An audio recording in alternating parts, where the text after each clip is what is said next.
Good morning. What a groove that music was, hey? That's class. Hey, I'm so glad that you're here today. My name is Steve. I am one of the leaders here at the Forge. For those of you who don't know me, I grew up going to church. I think I was probably a week old when I attended my first service. I didn't sing very much at that point, but and I've gone to church all of my life. But I grew up going to this little brethren church. It was called Brockford Gospel Hall. And as a family, we would attend the morning service where there was bread and wine communion. And then we would go home. That was from 11 until 12. And then at 1:45, I think it was, we then had to make our way back to this little chapel, and we would have Sunday school. And then just when Sunday school had finished, after about a 5-minute gap, we then went into another service, which was the gospel service, as it was known as. Now, I have lots of memories of the time of going to church when I was a child. And lots of those memories aren't linked with the sermons or with the hymns. They're kind of linked with other things. In fact, probably the best memory I have of my time going to Brockford Gospel Hall was actually a point of jeopardy within the service. We had a man called Andy Jelfs. He was a really good speaker. He used to come and visit about 3 times a year. And as a child, I used to love listening to him. He was really interesting. And he used to bring his wife, Miriam. And Miriam used to play the piano. And we didn't have many musicians. I hadn't learnt my 3 chords at that point on the guitar. So it was relying on my auntie with the pedal organ, which meant that in order to get a sound out of the organ, you have to pedal, and then it would suddenly start to play. And so whenever we had a visiting musician, I mean, that was just bliss. And so this lady, Miriam, she was a very vigorous piano player. She really kind of gave it full energy. And so I remember them coming one time. I was looking forward to listening to Andy speak and Miriam to play the piano for the hymns. And it was a spring afternoon. And one of my relatives, because actually our church was made up of my relatives. That's who made up the church. One of my relatives had put a vase of daffodils on top of the piano. And so when we come to the first hymn and Miriam started playing, she played with such gusto that I could see all of those daffodils really starting to shake. And to my absolute joy, I noticed that the vase was slowly, through the vibrations and the kind of full gusto of playing the piano, was slowly moving to the edge. Well, I mean, this made my day. Never been to a church service like it. Now, unfortunately, one of my other relatives noticed this and rescued. I was so wanting them to fall off during it, but it didn't happen. But honestly, at that moment, the service took on a whole new life for me. Now, as I said, I have lots and lots of memories of going along to this little chapel. And in fact, it's played a really important part in my life. My faith that I have today is really down to those early years of growing up and they were brilliant. The people, my relatives, were brilliant at encouraging me to know the Bible and find my way around the Bible. So when I was 8 years old, I could recite all 66 books of the Bible in song. Now then, did anyone else learn the books of the Bible in song? Anyone? So if I was to go Genesis, Exodus, Leviticus, and Numbers. Yeah, okay, that's enough. I know, but that's how I remembered kind of all 66 books. I always used to get stuck with Habakkuk, Zephaniah, Haggai, Zechariah, Malachi. That was always a dodgy part in the song for me. So it was, for me, it was a kind of a really good upbringing. But one thing that I never felt that I could do when it came to church was to invite anyone to come along. It's true. Because you see, the services weren't for new people. The services were for the brethren people. That was the denomination. They were brethren and the brethren families. And so I never invited a friend to church. Now, you'll know that there are some situations in life where either the situation might be a bit odd or some of the people that you're with might be a bit odd, but because you know them and because you know the situation, you can put up with it. It's absolutely fine. It's when you introduce someone new into that all of a sudden you get to see how weird things can be. Well, that's what it felt like for me bringing friends to church. So when this little chapel, Brockford Gospel Hall, was closed down in the end of October of 1992. And we started church again in Debenham Community Center. It was just known as Mendlesham Christian Fellowship. It's now known as The Forge. But when we started, right at the very heart of who we were, was this idea of being a church where you can invite friends and you not die cringing of things that were happening within the service. And over the past 33 and a half years, honestly, the Forge has changed so much in so many different ways, but the heart of the Forge remains the same. There is still this longing to be able to create a place where people are confident to be able to invite their friends. So over these next few weeks, we're going to be looking at this whole theme called This Is Us. And I want to focus on who we are as a church, kind of what's important to us and why it is that we do what we do. And for some of you, this will be new to you. Maybe this is your first week of even coming to the Forge. If that's the case, or if you're relatively new, you are so welcome. We love it that you're choosing to be with us today. And if that is you, you're kind of get a little bit of a backstage pass into why we do what we do. But for some of you, you will have heard what I'm going to say several times, and you are not allowed to switch off. All right, you're not allowed to, because I think somehow repetition can be really important, but also it keeps bringing us back to the why we do, not just about how we do things, but why we do certain things. And at the heart of the Forge, at the heart of this church, kind of who we are, is our mission. And our mission answers the question, why do we exist? I mean, why does Debenham need another church? I mean, there's the Anglican Church, there's the United Reformed Church, there's the Connect Church, and then there's the Forge. And it's like, blimey, how many churches does a village need? So why do we exist?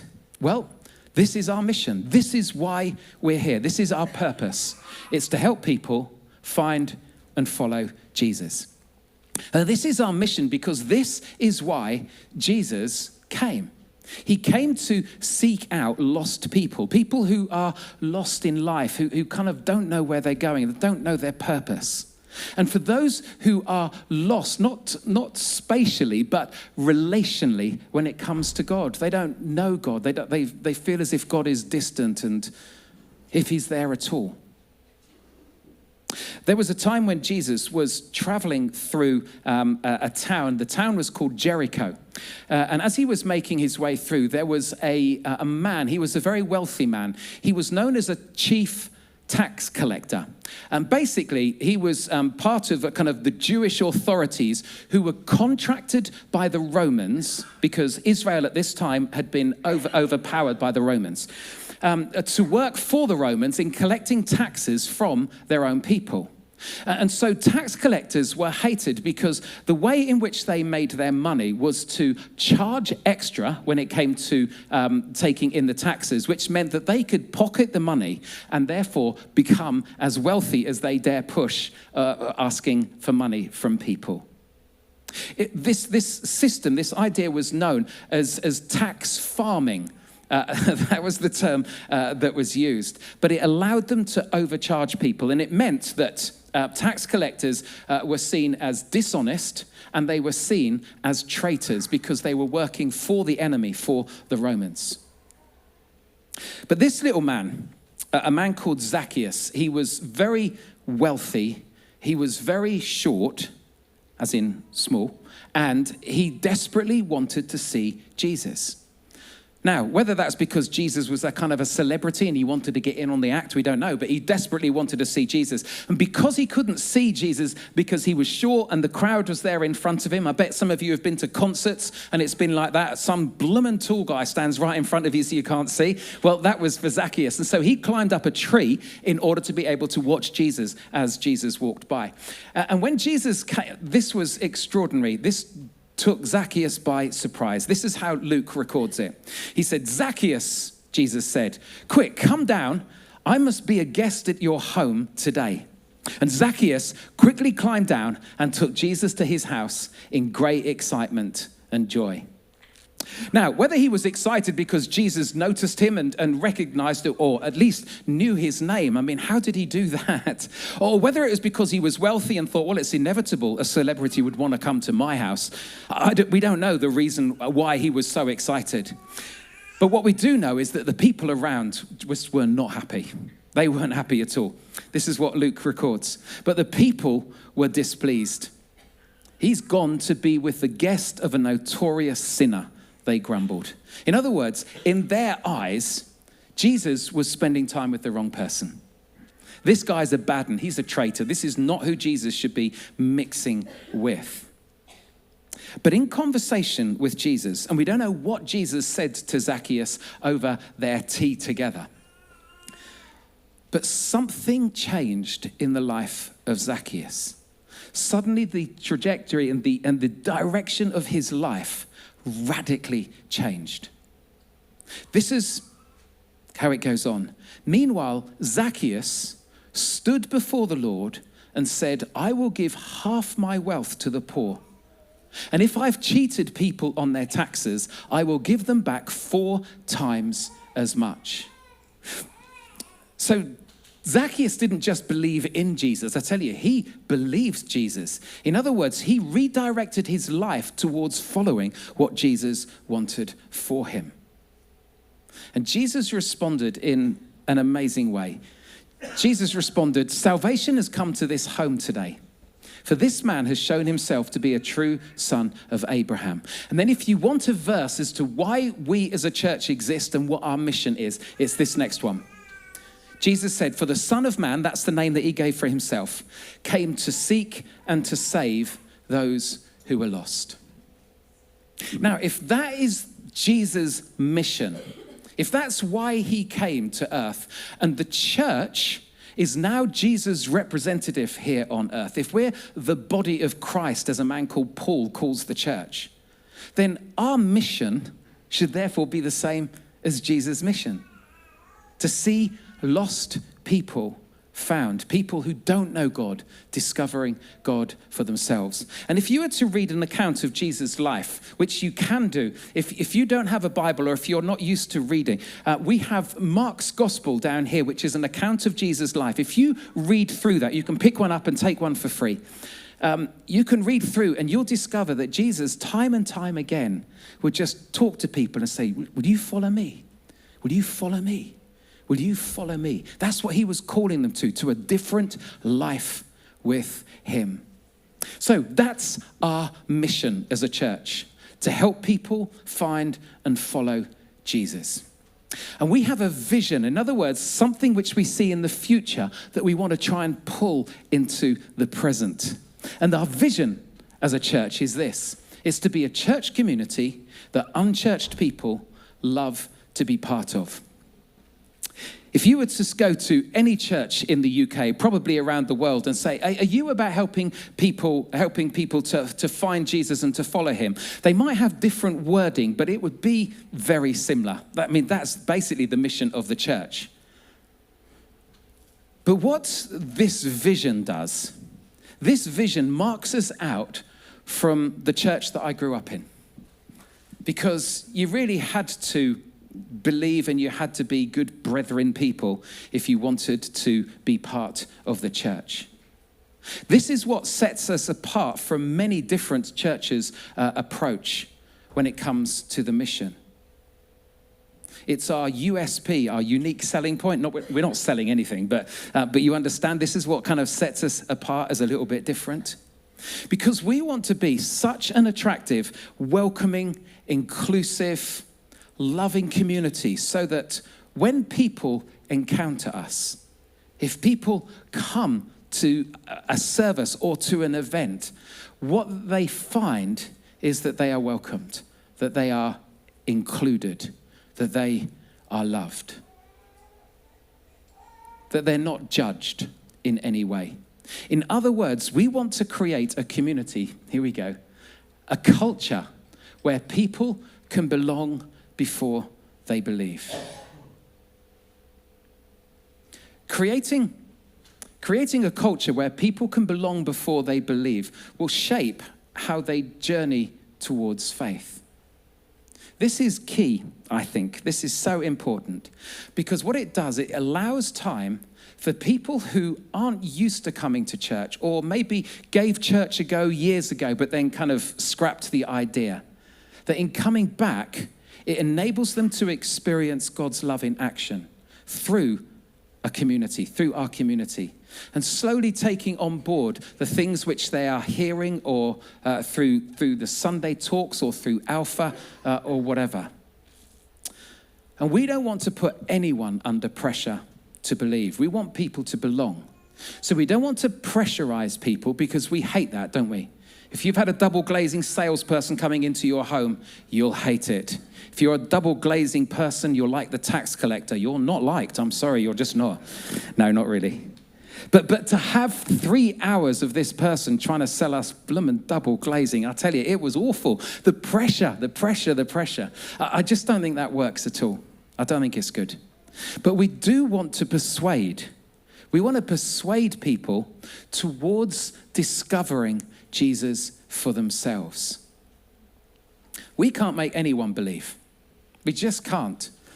Only Jesus can work in someone's life, can draw them and open their eyes to see who he is. But what we can do is we can set environments where people can encounter Jesus for themselves. So in following Jesus, this is why I think persuasion is better than pressure. I think we have such great news to share. Such great news. That when we get to know Jesus, we understand our intrinsic value because we have been made in the image of God. And there is something of huge worth about your life and mine. We are never worthless. Never. That in discovering Jesus, that we find that God loves everyone, that no one is too bad, a bit like Zacchaeus, no one is too bad for God to know, to love, to welcome, and to forgive. That in getting to know Jesus, that love that God says for us has been put into action through Jesus giving his life, taking our wrongdoing, the punishment for our wrongdoing on himself on the cross so that we can be free and we can know forgiveness and we can know life. Ultimately, Jesus gave his life for us. That's the ultimate expression of love. That God's presence will be with us, strengthening us through the good times, but especially through those bad times, of knowing that he is with us. We've sung about that this morning. And that when we die, that death is just a doorway into the very presence of God and into a life that is beyond our imagination. Why wouldn't we want to persuade people towards that, eh? It's such good news, such good news. So creating a culture where people can belong before they believe, it shapes people's faith journey, but it also shapes how we operate as a church. And the big thing that shapes how we operate as a church is this little sentence here, that we assume that unchurched people who haven't been to church for ages, people who haven't got a faith as yet and are perhaps still exploring or have never been to church, we assume that those people are in this room, in every room. That's kids and youth, that's events that might take place, and even online too. We want to always keep in mind that we want to be accessible and welcoming and loving towards people.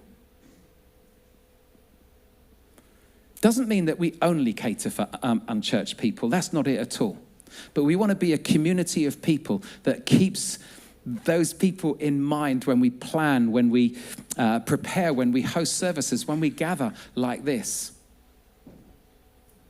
It shapes so much. It shapes our welcome. We have people in the car park. Actually, we've had people who have said once in coming to faith in Jesus, they said, we just remember turning in the very first time into the Forge, and there was someone smiling there in the car park. They are not there to park your car, all right? That is not why they're there. They're there to be able to welcome people and to be a smiling face as people arrive. It shapes our language. Every kind of group of people will have a certain kind of language. If you're into IT, you will have an IT language, which is bizarre. It is weird, really is. If you're into teaching, you will have a whole language. I remember being a governor at Mendlesham Primary School, going through meetings thinking, I don't understand half of this because they're using so many acronyms and whatever. I kept on saying, I don't understand what that one is, because they have their own language. And church can be just the same, and I hate it. I hate it. Because it alienates people, which is why I just want to keep the language normal and lose all Christian jargon. Because if people can't feel included, they won't stay. Of course they won't.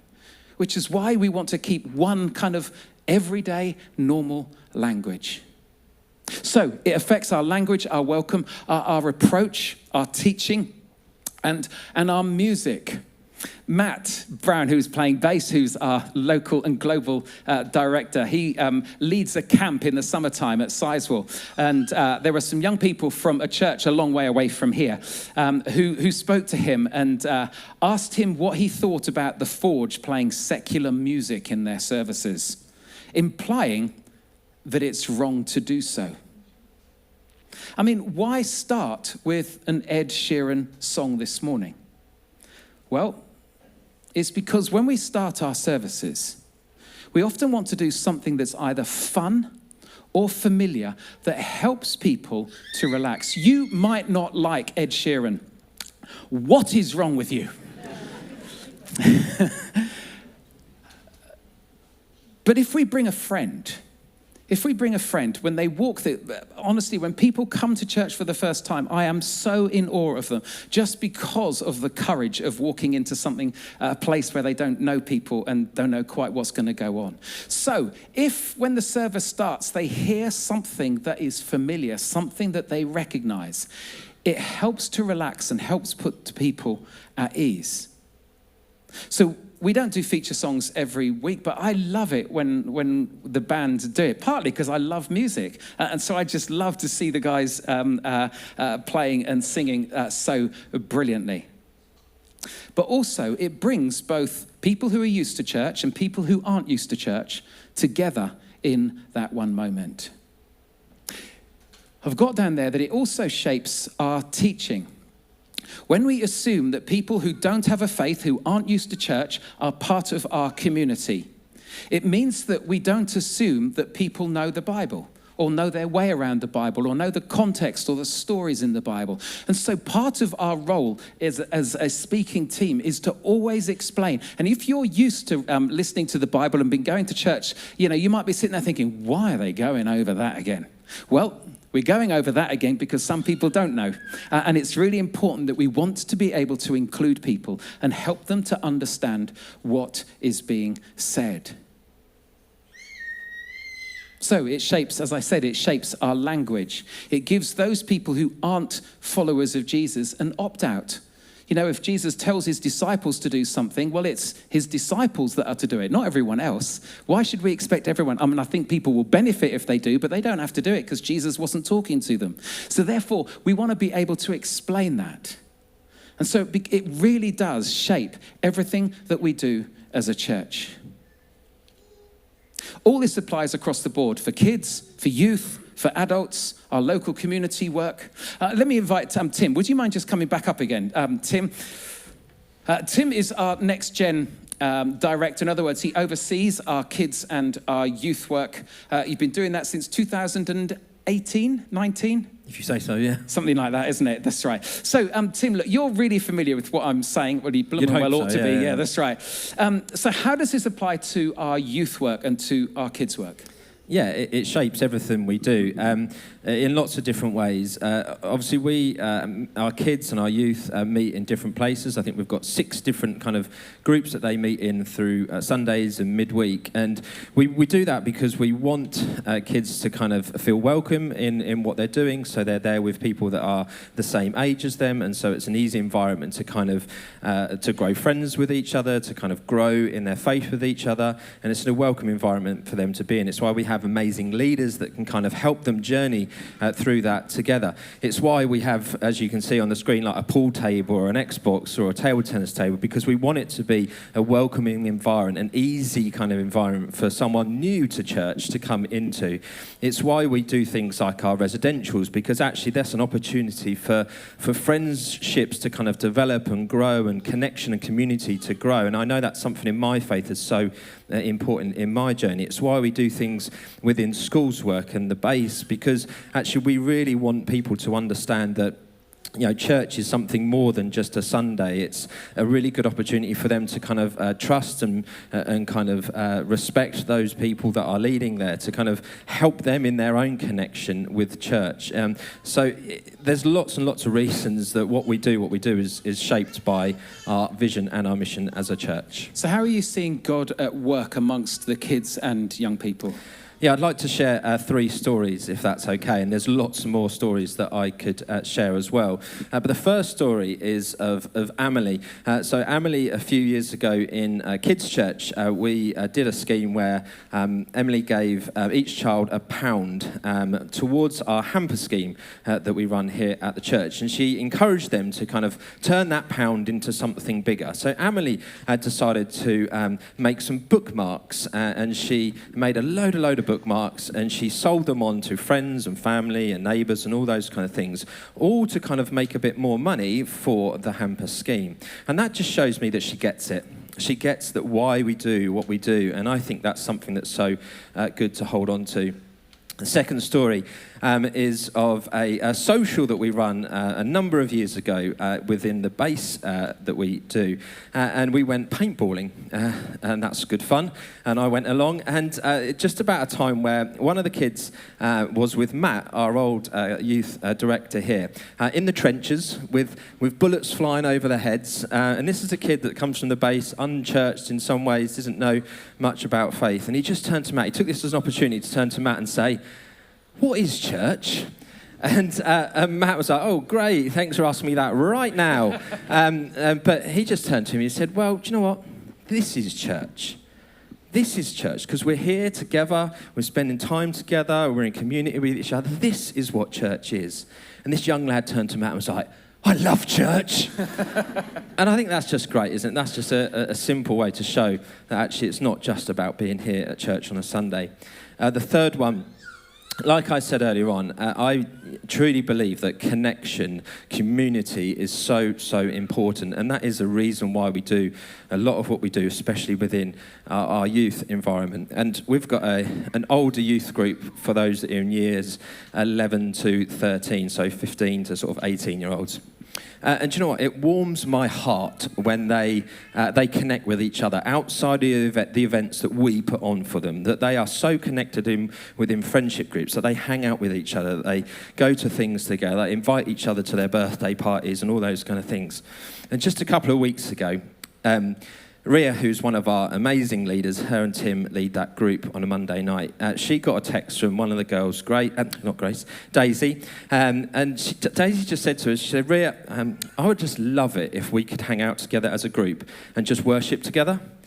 That we could just, sing, we could do whatever wherever the evening takes us." And oh man, that really makes me emotional, but also just warms my heart that that's not something that I've put on, it's not something that Ria's put on, it's something that they're putting on together, that they're taking responsibility of their own relationship with God. And that, I don't know about you, but that really warms my heart. So they're just 3 stories of, I guess, explaining that it Brilliant. works. Tim, thank you so much. Let's thank Tim, shall we? Tim is a brilliant youth leader. He is a brilliant role model for our young people and a real gift to us as a church. Someone once said these words. He said, "A church, if left to its own devices, will do 3 things. It will grow inward, as in church will just be about who we are. It will grow outdated because no one wants to change anything, and it will grow old. And it's the leadership's job to fight all three. If you don't believe that statement, can I suggest you go round to a whole lot of churches in the UK? And what you'll discover is that so many churches don't have any young people. They are so focused on what's happening amongst themselves. And it's like stepping back in time. So I think that as a church, we need to fight those three things, which is why we want to focus on being for our local community through various projects. I'm going to pick up on this over the next couple of weeks. It's why we operate so much in the digital world. That's where people live. People live on social media. And so we have to be there. We have to invest time and money in being online. We actually have someone called Chelsea who lives in Nashville. This is incredible. And she volunteers her time for the Forge. And she helps Ben Lasky in pulling together our social media plan and the things that go out. She is extraordinary. She's got to know us as a church. And she messaged the other day just to say how much she enjoys doing this. And I couldn't believe it. I mean, to have someone doing that to help us, because this is where people live today. And it's why we invest our money to employ Tim and Rihanna. So important in working with our young people and with our kids. And we have loads of young people serving across the life of the church. They're having responsibilities. I mean, just having Lois last week, a 24-year-old speaking with such authority last week was, I was just so excited by that. So this is us. This is us. We love Jesus. And we're on a mission to help people to find and follow Jesus. How do we go about that? Well, in lots of different ways, but ultimately by being a church community that unchurched people love to be part of. And my challenge to you this morning, if you're part of the Forge, if you'd recognize that, yeah, I've been coming here for a while now, this is my church, then I just want to implore you to join us on this mission, to invite family and friends, to be welcoming, to look out for new people and to draw alongside them and to sit with them and to listen to their story, to serve and to throw your lot into making this vision a reality. Honestly, I am so excited by it. I think this year is going to be such a great year as we see more and more people find and follow Jesus. And if you're not sure whether this approach works, we'll take a listen to Adam's story. My name's Adam. I'm married to Kate. My son, Finley, also comes and attends the Forge. I live in Stow Upland. I've lived in Stow Market and the surrounding areas all my life. But I never knew about the Forge until our friends introduced us. Kate and I had spoken for quite some time about something that we could do as a family. We really wanted to have another thing to get Finley involved in, and we wanted to do something together every week. Our good friends Matt and Jenny have been attending church all their lives, and we'd love to do things with our friends. If we could be more like them, we know that would help make us better people as well. And they had spoken to us, and Kate and Jenny in particular had all these conversations about the Forge and how good it was, and we thought we would give it a go. We didn't know what to expect, and the first time that we did walk in, we were truly taken aback, not only from how welcoming it is, but the music.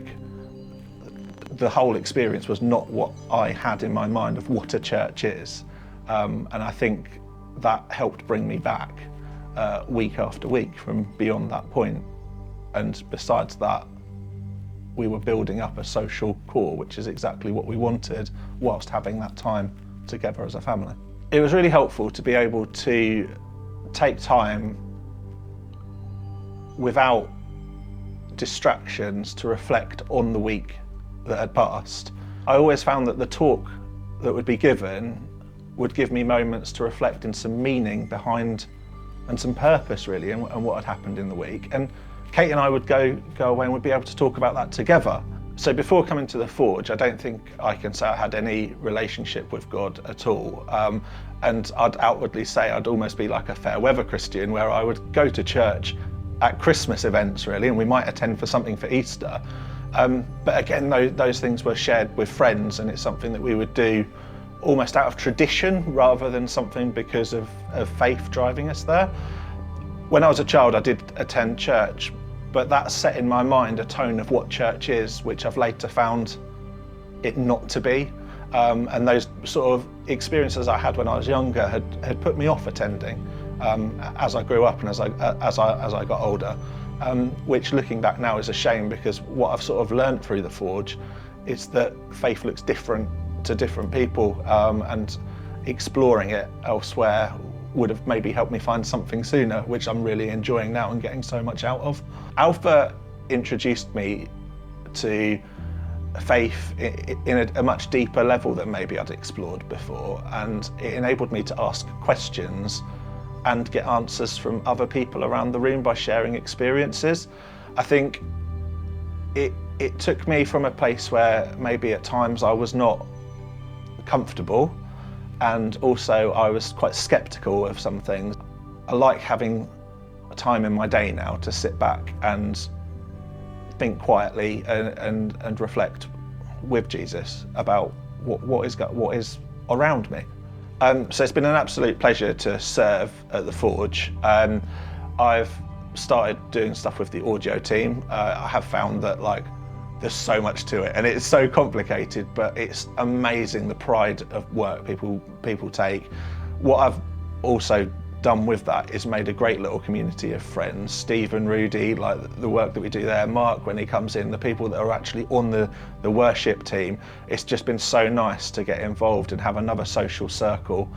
It's also been good to volunteer, and I've been able to use some volunteering time through work to actually help out each year when we do the Christmas deliveries for the hampers, and I absolutely love doing that. It's so rewarding to give something back.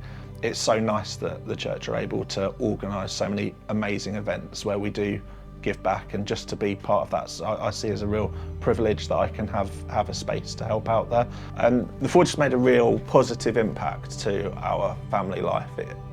From having that place just to come together as the three of us that we initially wanted, to the social circles that we've now both got independently and together within the church, has been so positive to see Finley have a real keen interest in faith and in Jesus as well. And I find that really heartwarming, and there's so many things that since we started coming to the Forge that he wants to do and wants to go and see, all as a sort of consequence of his relationship and understanding of faith. I do have a relationship with Jesus now, and I think that's been built over time at the Forge. I don't think that it was as quick to build my relationship with Jesus as I maybe initially thought it would be. I thought maybe coming to church and I'd almost sort of morph into that perfect Christian overnight, but I've learned that it's fine for it to take time, and the Forge has enabled me to grow as somebody that was unchurched as such to begin with, to somebody that's more comfortable with Jesus and my faith in general over time. I find stories like that really emotional because it's seeing God at work in someone's life, and how over a period of time of not believing, of not having a faith, and slowly finding his way through being part of a community where he's been welcomed, where he hasn't been judged, where he's been given time. And God has worked in an amazing way in Adam's life. And there'll be a number of you who we could just show your video the same. And God is at work. So what I want us to do is I just want us to close our eyes. And I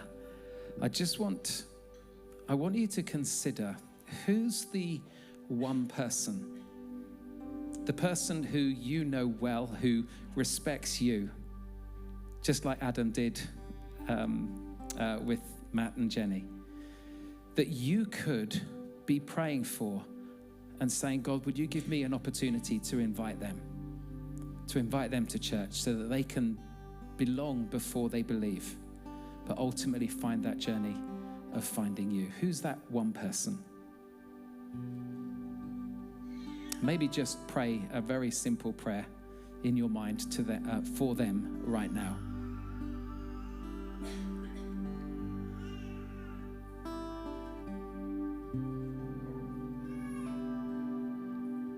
Jesus, we love that you're at work in the life of this church. We love that you are changing lives, that you're bringing life to people who have lost direction or lost a connection with you. Thank you that, God, you do what we can't do, but would you help us to play our part in this mission of helping people to find and follow you? Would you put that passion in our heart, and would you give us the courage to make that ask and invite someone along? In Jesus' name, amen.